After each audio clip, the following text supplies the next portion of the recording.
And welcome to this session. It is my pleasure and great honor to welcome Donna Marduk, and his topic is the rise of futurepreneurship.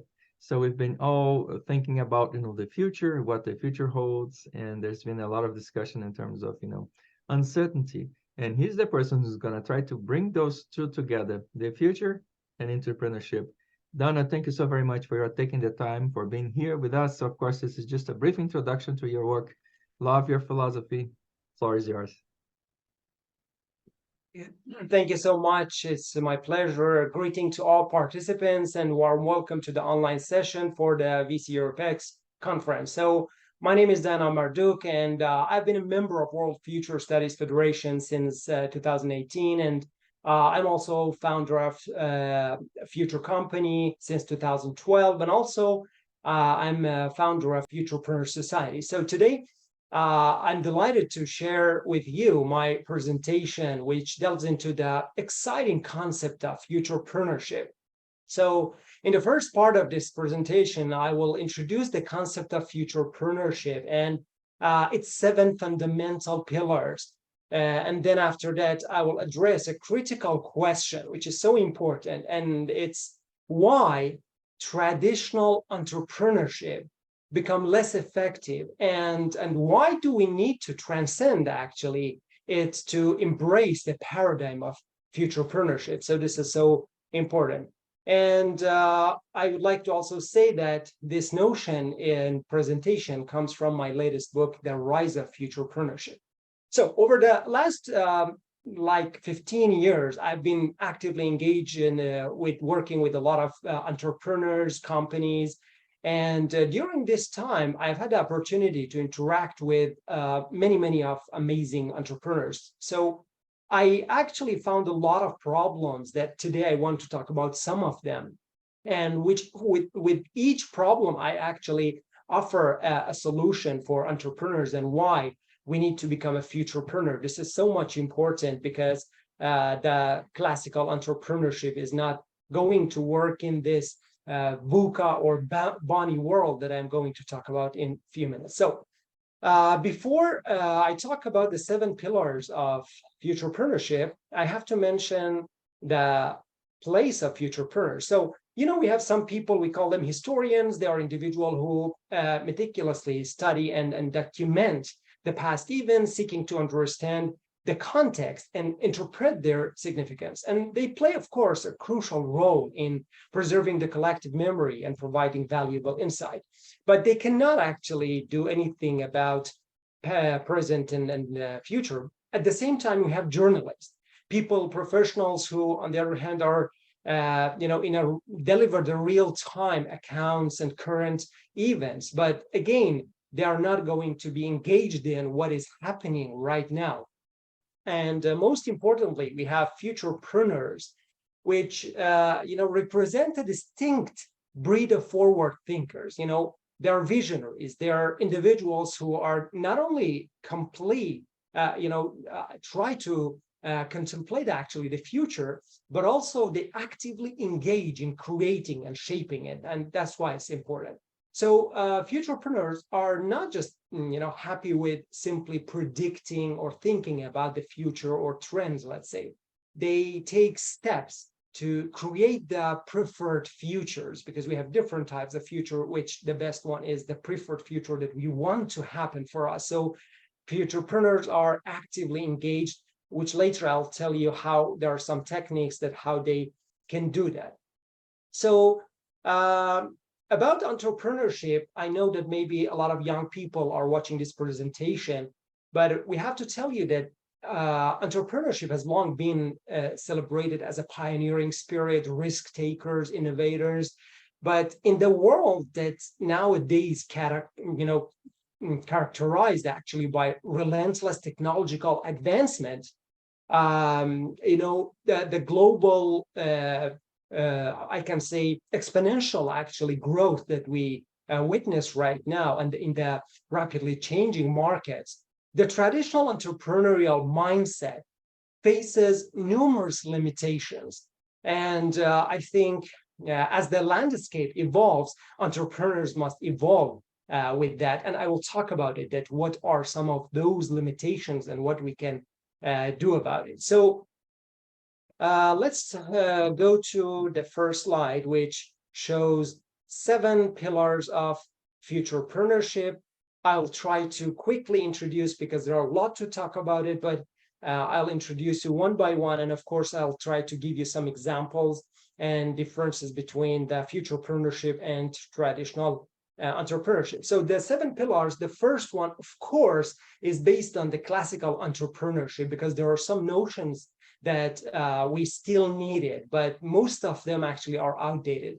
But the second pillar is future thinking, which is a system that we will learn a lot of techniques how to anticipate the future and how to be ready by scenario planning, by trend analysis, by backcasting, and a lot of techniques that I will mention them. And the third pillar is exponential organization, which are the new breed of organizations that I can say it started in 2014 with the book Exponential Organization by Salim Ismail, which totally disrupt actually most of the organizations. And as Salim always says, by 2030, all of the organizations will be exponential organization or they will not exist because we are in a world that things change very quickly.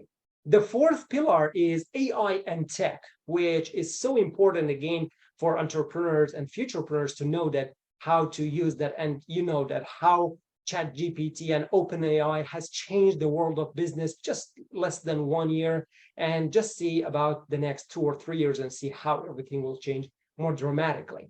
So the fifth pillar is edutainment, which also is important because doing business and entrepreneurship and futurepreneurship is all about life learning, but learning has changed a lot, and we will talk about it, that the way that we used to learn no longer actually can work in this world, and we have to change it, and we'll talk about it. The next pillar is healthgivity, which is again so much important because talking to hundreds of entrepreneurs, I have noticed that they spend a lot of time and money and effort on their business and organization while they totally take their health for granted and they ignore it. And after a few years, they have to spend all those money that have earned, they have to spend it in their health. And this is terrible. That's why in futurepreneurship concept system, I can say health has a very crucial role. And one of the pillars is health and longevity. And finally, community. We know that nowadays with social media, with all these communities we have around the world, no company can survive if they are not founded based on a community that can scale them quickly. So let's go to the definition of entrepreneurship, which of course all of us know, but I just want to compare it later with futurepreneurship and how it is different. So based on the Oxford Dictionary, as you see, it says a person who sets up a business or businesses taking on financial risk in hope of profit. So it means most of the thing that an entrepreneur thinks about is to find a problem, makes a solution for it, and actually have some, let's say, profit. Of course, there are some risks, but this was mainly their view. That's why in entrepreneurship, we have vision and mission. Vision is what the company wants to, actually the point that the company wants to achieve. And also the mission is the way that they are going to do it. So mostly in vision and mission, especially the classic ones, we do not have the customer and also community. They don't actually, we can say, focus much on that. But later you will see that in exponential organization pillar, we don't have vision and mission. We have MTP, which is totally about the customer, client, community, and people. So this is so much different. Now let's go to the first pillar, which, as I told you, is entrepreneurship. And since most of people are familiar with this, I'm not going to explain more, but I want to tell you that most of the companies that were formed in 20th century were based on the fundamentals of entrepreneurship, where we lived in a world that was linear, right? So imagine from 19th century, after the Industrial Revolution, and after that, within the last 200 years, the world was not changing that much from generation to generation. Almost nothing was exponential. So the basic of entrepreneurship was based on, let's say, as you see here in the slide, was like linear, right? So linear growth, because we were living in the linear world. But now we are living in an exponential world, that everything is changing so fast that we cannot really keep up with all the changes happening around us. So that's why we need a paradigm shift. And that's nothing but futurepreneurship that can help you to deal with the changes are happening around us quickly. So let me give you an example about how living in a linear world is different from living in an exponential world. Well, probably you are familiar with the notion of bunny world, with Jamais Casicco in 2020 introduced in, let's say, a conference, which the emergence of the bunny world concept, is not just a theoretical exercise. It presents a fundamental shift, actually, in our understanding of the world, which stands for brittle, anxious, nonlinear, and incomprehensible world that we are living, and especially after the COVID and the year 2020, we found that we are not any longer living in a linear world, and there are a lot of wild cards like COVID that later we'll talk about. It can change the whole world.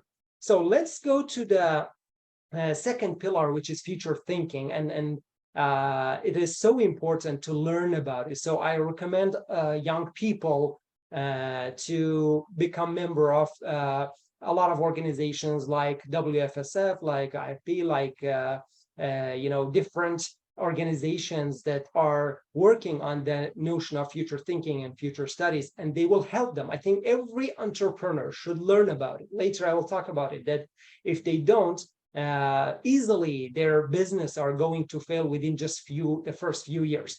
So as an example, as a, let's say, very classical example, sorry, I have to explain this one first. So we all know Nokia company, that they had a lot of projects in the beginning of 2000. One of the biggest one was building and creating some devices and tools as a GPS, so that they could put it in the cars, and cars could navigate the city easily by this device. But and they spent $7 billion on this project, but they were not aware of the exponential change that is happening. They were not aware of the future, that the future of GPS is not going to be a device in your car, but it will be an application on your mobile. And Waze company, a very small company, within just a few years could do this project, and people no longer needed those devices that Nokia wanted to build it. And of course, that was the beginning of the fail for Nokia. The next example that I have to tell you again, which is about the Kodak company, which again is because of the short-sighted and linear thinking they had. Kodak company in 1996, it was one of the biggest companies in the field of photography and then producing the chemicals. It was the market cap like $28 billion with 148,000 employees. But the problem was in the early 2000, one of their employees invented a digital camera, Peter Sasson. And because the digital camera, the quality was so low, they didn't accept it and didn't believe that this quality is going to grow exponentially. It's not linear. So instead of, for example, imagine the quality was 0.01, and it was so low that the Nokia, the Kodak company said that it takes like 20, 30, maybe 50 years to reach to 1 megabyte or 10. But they didn't know that it's going to be like 1, 2, 4, 8, 16, and 32. And then in 2012, Instagram, as a very small company with 13 employees, actually came to the market, and it disrupted the whole industry, and Kodak went bankrupted in 2012.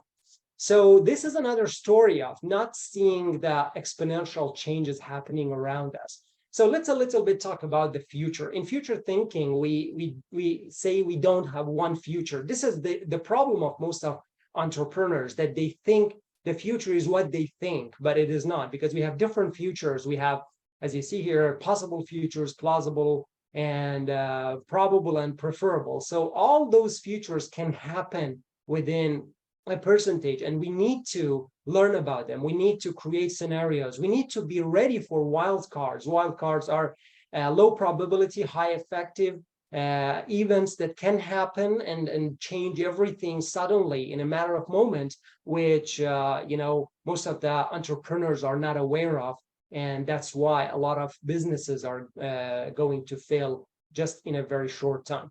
So in future thinking, we have a lot of techniques that quickly, actually, I go through some of them to show you that we don't learn the things in entrepreneurship. For example, we have horizon scanning, which is a method, from future studies that it's a part of foresight, of course, and it is the early detection and assessment of emerging technologies or threats for mainly possible, policymakers, entrepreneurs, and people who make decisions. Horizon scanning is one of those techniques that every entrepreneur needs to know so that they can be ready to make choices very quickly. We have also trend analysis that it's a widespread practice of collecting information and attempting to spot a pattern. One of the problems that Nokia had was they did not know the trends of changing technologies from materials to dematerialization, right? Because they were thinking about the device, but they didn't know that we have a stage, actually, Peter Diamandis called it 6D, which every product will become digitized, demonetized, democratized, and they didn't know that. That's why they could not predict and see that future. Another technique that we have in future thinking, we call it Delphi method, which is, again, a forecasting process framework based on the results of several rounds of questionnaires sent to the experts so that they will give their ideas about the specific topic, and then they collect all of those data and they will learn a lot about it, and then they share it. So this is, again, something that we don't see it in entrepreneurship. The next one is wild cards. Again, important. Wild cards are low probability, large effect even, just like COVID that happened, or maybe the Russia and Ukraine, or I don't know, Israel and Hamas war that suddenly happened and now is changing a lot of things. So most of entrepreneurs are not ready for this wild card. Of course, it's difficult to detect wild cards, but with all those techniques, we can do something about it to be prepared for, at least, and protect our business.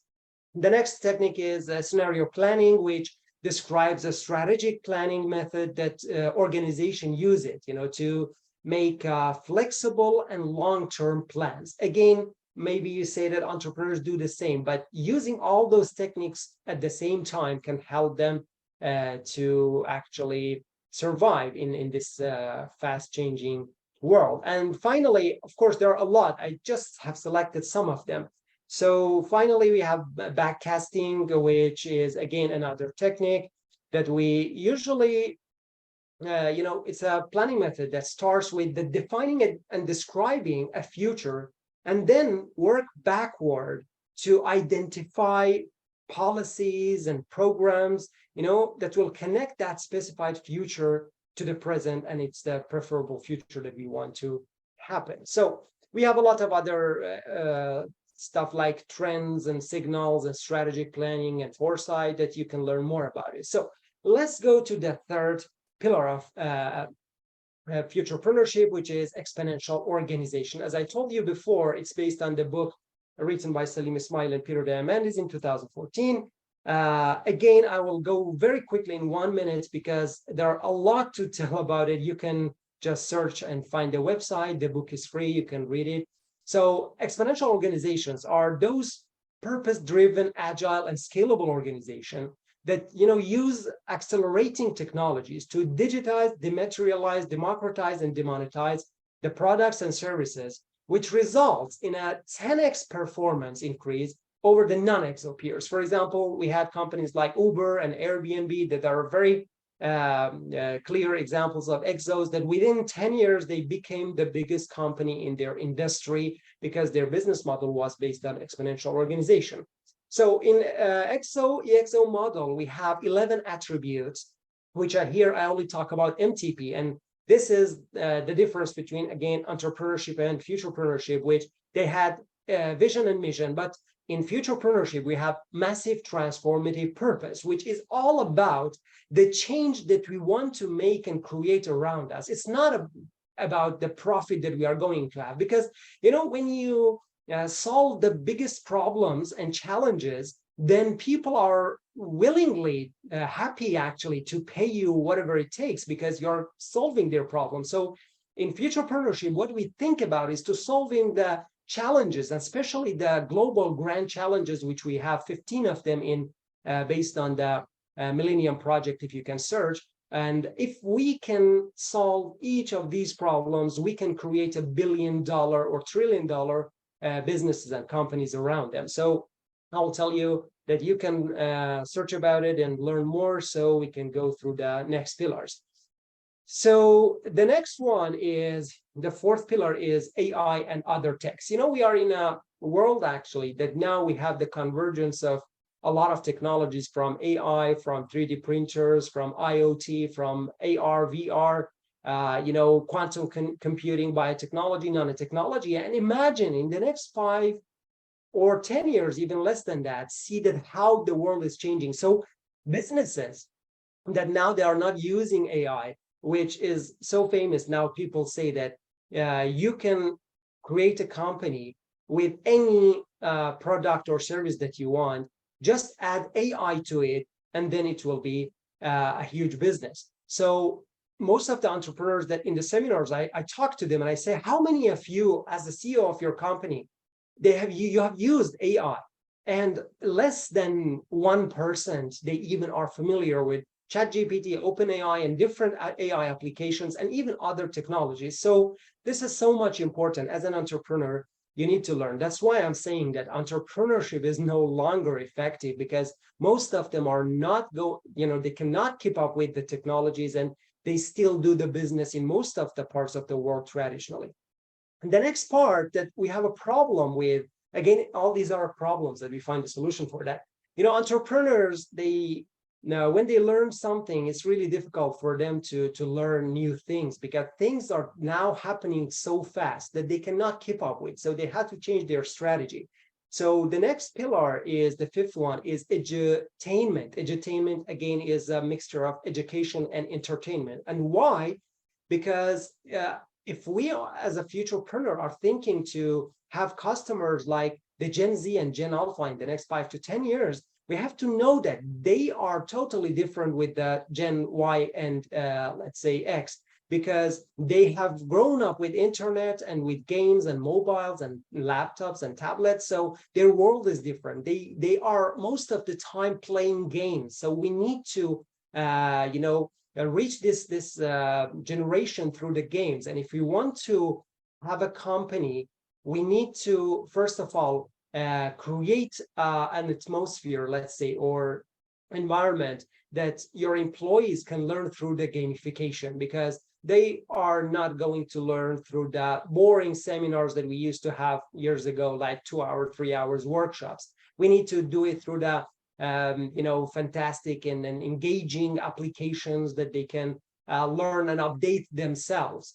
So this is, again, another important part of futurepreneurship, that we need to have a change in our mindset about learning, and it should be through the gamification. And another one, which again is so much important, and based on my background, which is nutrition and longevity, most of the businessmen, because, I see the business and body as the same system. Both of them are system, actually, very much alike. Actually, I'm writing a book about it, and the name is Body Business. And I'm comparing how an organization is similar to a body, and how we should run our business like our body, and how our treat our body like a business, so that we can keep a balance between them. Because a lot of entrepreneurs, they don't care, or they don't even know how they should take care of their health and longevity, because this is the biggest asset that they have. And if they don't take care of it, later on, they cannot continue creating new ideas and, let's say, companies. So Healthgivity itself has 12 pillars. Again, I have written a book about it, and later you can visit and learn more about it. It is a system, again, that, from the first step, it will tell you what to do and how to change your lifestyle, so that you can have a healthy and long life.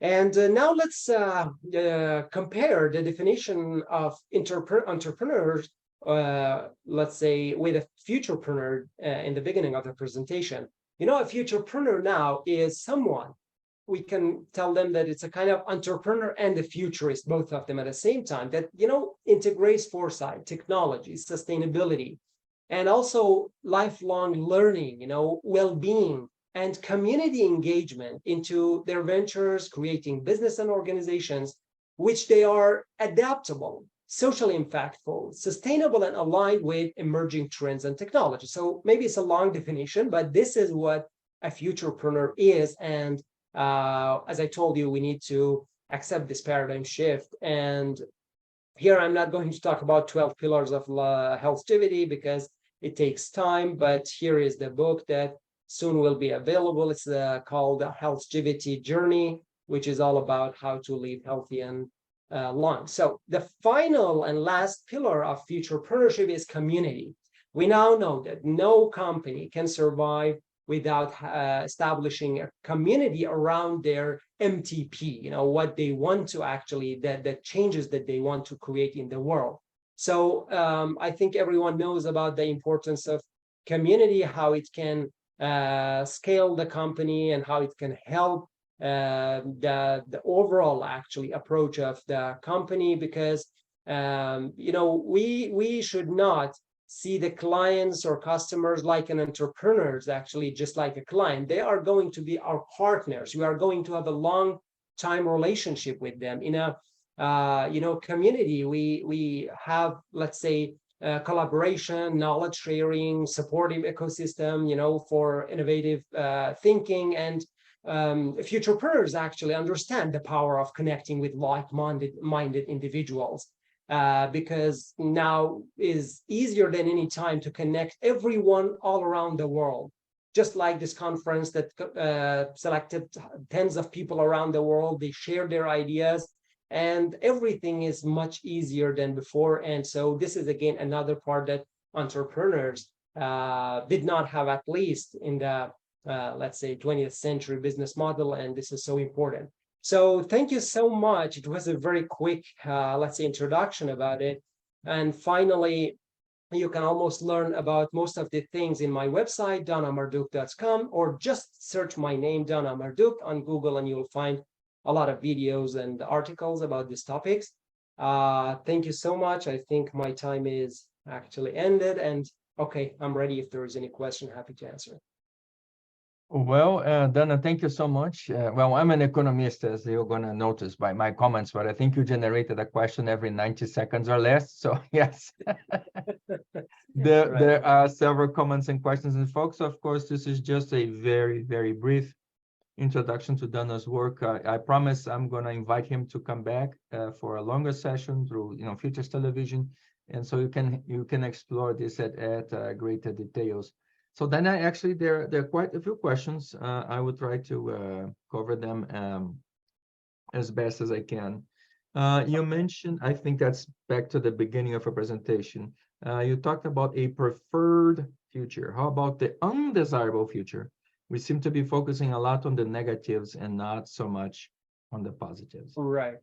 Yeah, of course. You know, thinking about preferred future does not mean not seeing the unpreferred or unwanted futures, because most of the time, actually, in life, preferred future is not happening, right? Most of the time. But again, this is important because our mindset should be preferred future, because we have to be optimistic, right?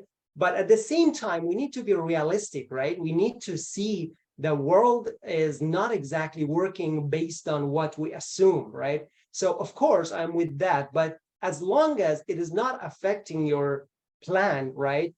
You need to also see the negative consequences of, for example, a war or pandemic or anything, and see it to the end, actually, you know, the worst case scenario we can say, that what if, you know, this happens. So of course, I'm with that again, that we need to have a balance between the negative future that can happen, as you know, George Leonard actually talks about the good future and bad future, and everything exists with the same time. You know, we don't have everything good. Actually, things are can be known, by their opposites, right? So how we can know a preferred future if we are not aware of negative or unpreferred, unwanted future?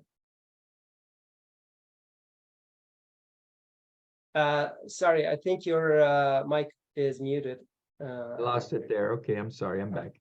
No problem. So the next question is asking for advice.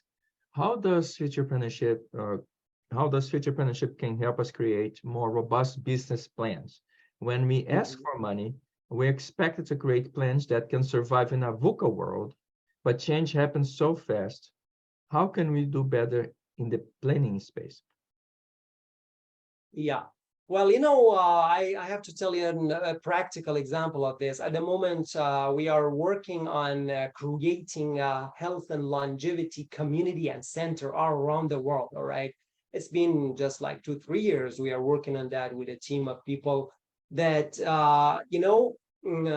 especially in longevity, it's a field that things happen much faster in most of the technologies. And since it's new, the changes are exponential. So what we need is we have to ask the experts that what is going to happen for that specific technology in the next 5 or 10 years. For example, it was just last month, I asked Salim Ismail in a, let's say, meeting online that, okay, we are creating this health and longevity center, but we know that most of these products and services will be free in the next 5 to 10 years. So how we can create a global international business when we know that we are sure, actually, for example, the DNA test sequence, full DNA sequence, it was like $3 billion for the first time that human genome was sequenced, right? And then now it's like 500, 600. And we know in the next 3 to 5 years, it will be free, right?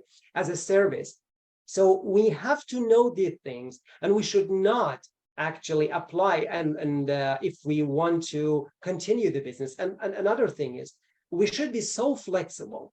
And of course, diversification also is important. If you rely on just one or two even business, probably, in 5 or 10 years, you will be disrupted by new businesses. So you need to diversify really your business in different fields. But at the same time, again, you need futurists for this, not to be surprised about the changes. And there were actually 3 questions about longevity. So one of them was, we work ourselves until we're sick. How does your concept help us refocus on having a business, but keeping healthy? Sorry, I'm not sure if I got it. Can you repeat again part of the Yes, question? so people are saying, so we work ourselves until we are sick. How does, so the longevity, how does this concept help us refocus on having a business yet keeping healthy? And we have 2 or 3 other questions asking, when is this going to be out? Longevity, that is an interesting topic. Hopefully it will be soon available. Yeah. All right. Let me tell you, I always say entrepreneurs or futurepreneurs, the time that they are spending on their organization and business, I'm not saying spend the same time on their, let's say, body or health, even though I try to do that myself, because my body is more important than my business. Without a healthy body, I cannot have a business. So this is so important. But unfortunately, most of the entrepreneurs don't understand this, and they think that they will stay healthy for years and years. But after the age of 40, there are a lot of things happening, because aging, I believe is a disease that is happening after the age of 30, but you don't see it. And just like, our body that can get cancerous, our organization can be the same. So that's why I'm saying this two, business and body, they are so much entangled, and we need to pay attention by doing small things. We don't need to spend a lot of money by just changing. Let me tell you 3 things or 4. The 4 first pillars of longevity. The first one is high quality sleep. So much important. We should not sacrifice our sleep for anything. Even if you have $1 billion contract, but you need to not to sleep for 2 days, I think it's wrong, because it's going to kill you, and then you have to spend all those monies. So high quality sleep is so much important. And then after that is exercise.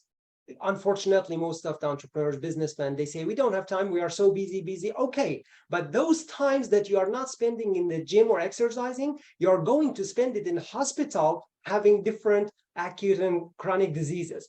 And the third one is nutrition.